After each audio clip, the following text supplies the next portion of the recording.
Selama 15 tahun reformasi, Indonesia telah berhasil meraih capaian pertumbuhan ekonomi yang membanggakan setelah sempat terpuruk akibat krisis moneter. Indonesia juga merupakan satu-satunya negara yang selama kurun waktu 2009 hingga 2012 menunjukkan kecenderungan pertumbuhan ekonomi yang tidak menurun di tengah terpaan krisis ekonomi global yang belum usai. Pertumbuhan ekonomi Indonesia di tahun 2012 mencapai 6,23% dan merupakan salah satu yang tertinggi di Asia setelah China. Tahun 2014, pemerintah optimis bahwa pertumbuhan ekonomi Indonesia lebih tinggi daripada prediksi Bank Dunia. Di tahun ini Indonesia akan panen proyek pembangunan infrastruktur. Terdapat proyek pembangunan dan perluasan bandara di Bali, Balikpapan, Medan, dan Surabaya, pembangunan jalan tol dan jalan arteri di beberapa daerah, pengoperasian rel ganda kereta api yang menghubungkan Surabaya dan Jakarta, pembangunan pelabuhan, hingga pembangkit listrik yang juga akan beroperasi di tahun 2014. Namun di balik itu, Indonesia masih mengalami permasalahan kesenjangan sosial, kerusakan lingkungan, cuaca ekstrim, pemborosan sumber daya alam, sulit berbudaya bersih dan hemat energi, pemerataan pembangunan yang bias ke kota, kemacetan lalu lintas, dan berbagai masalah lainnya. Apakah ini pembangunan yang kita inginkan? Jika ini yang terjadi sekarang, bagaimana dengan 5, 10, 15, hingga 20 tahun lagi?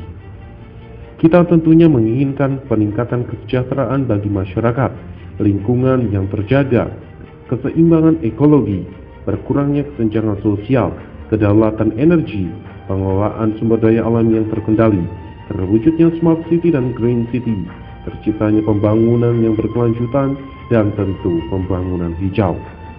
Pembangunan hijau berkelanjutan adalah praktek pembangunan untuk memenuhi kebutuhan di masa kini, tanpa mengabaikan keberlangsungan hidup generasi di masa yang akan datang. Perpaduan aspek society, environment, dan ekonomi menghasilkan sebuah pembangunan berkelanjutan yang lestari. Masyarakat di beberapa daerah telah menyadari kebutuhannya akan pembangunan hijau yang berkelanjutan, sehingga pembangunan tidak lagi disimbolkan dengan kemunculan gedung-gedung tinggi sebagai pusat aktivitas ekonomi. Bandung tengah mempersiapkan diri menjadi kota juara dengan mengembangkan konsep Green City, perbaikan dan penataan infrastruktur serta penertiban lalu lintas. Taman Jomblo merupakan salah satu ikon ruang terbuka hijau yang dibangun di kota Bandung. Pemerintah kota Surakarta tak mau kalah dengan keinginannya untuk mewujudkan kota di dalam hutan. Implementasi program ruang terbuka hijau dapat dilihat melalui penataan Plaza Gerbang Sriwedari.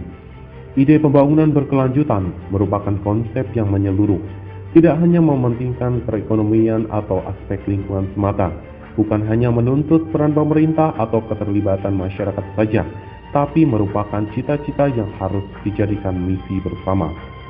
Untuk itulah, masyarakat ilmuwan dan teknolog Indonesia bekerja sama dengan UIAC Universitas Indonesia menyelenggarakan Green Development Seminar, seminar yang membahas ide-ide pembangunan berkelanjutan dari berbagai aspek seperti energi, lingkungan, ekonomi, dan ekologi.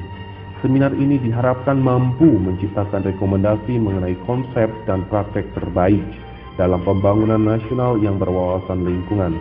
Seminar ini juga akan menyatukan agen-agen perubahan yang berkomitmen dalam bidang pembangunan hijau dalam suatu jejaring Indonesia untuk pembangunan hijau.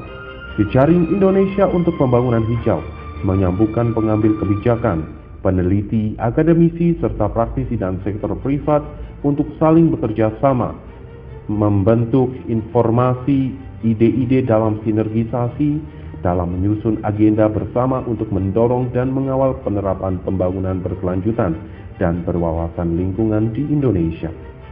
Mari bergabung bersama kami, Jejaring Indonesia untuk Pembangunan Hijau untuk Indonesia Madani.